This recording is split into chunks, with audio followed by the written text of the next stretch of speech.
সুবহানাল্লাহি নিসফুল মিজান ওয়াল হামদুলিল্লাহি তামলাউল মিজান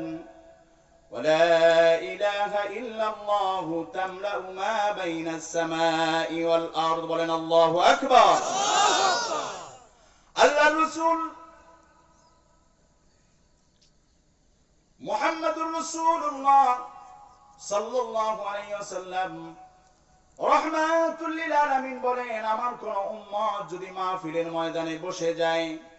জিকিরের ময়দানে বসে যায়, কোরআনের মজলিসে বসে যায়, আল্লাহ পাক রব্বুল আলামিন ওই মজলিসে বসে একবার যদি সুবহানাল্লাহ জবান থেকে বলে, সুবহানাল্লাহ নিসফুল মিজান, আল্লাহ পাক রব্বুল আলামিন সুবহানাল্লাহ বলার বরকতে ওই বান্দার আমলনামাকে নেক এবং সওয়াব দ্বারা অর্ধেক পরিমাণে পরিপূর্ণ করে দেয়। শুধু তাই নয়, ওয়ালহামদুলিল্লাহি তামলাউল মিজান, আল্লাহর রাসূল বলে আমার কোন উম্মত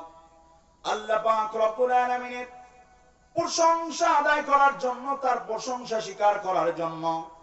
একমাত্র প্রশংসা হবে আল্লাহর জন্য, এই সাক্ষ্য দেওয়ার জন্য আমার কোন উম্মত যদি আলহামদুলিল্লাহ বলে, তামলাউল মিজান, আল্লাহ পাক রব্বুল আলামিন ওই বান্দার আমলনামাকে নেক এবং সওয়াব দ্বারা পরিপূর্ণ করে দেয়। ওয়ালা ইলাহা ইল্লাল্লাহু তামলাউ মা বাইনাস সামাই ওয়াল আরদ, আল্লাহর রাসূল মুহাম্মদুর রাসূলুল্লাহ সাল্লাল্লাহু আলাইহি ওয়াসাল্লাম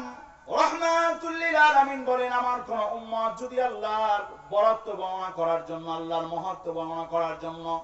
জবান থেকে যদি স্বীকার করে আর জবানের ভিতরে আল্লাহু আকবার বলে, লা ইলাহা ইল্লাল্লাহু আল্লাহু আকবার তামলাউ মা বাইনাস সামাই ওয়াল আরদ, আল্লাহ পাক রব্বুল আলামিন আসমান জমিনের মাঝখানে যত ফাঁকা জায়গা, এই ফাঁকা জায়গাগুলি নেক এবং সওয়াব দ্বারা যদি পরিপূর্ণ করে দেয়,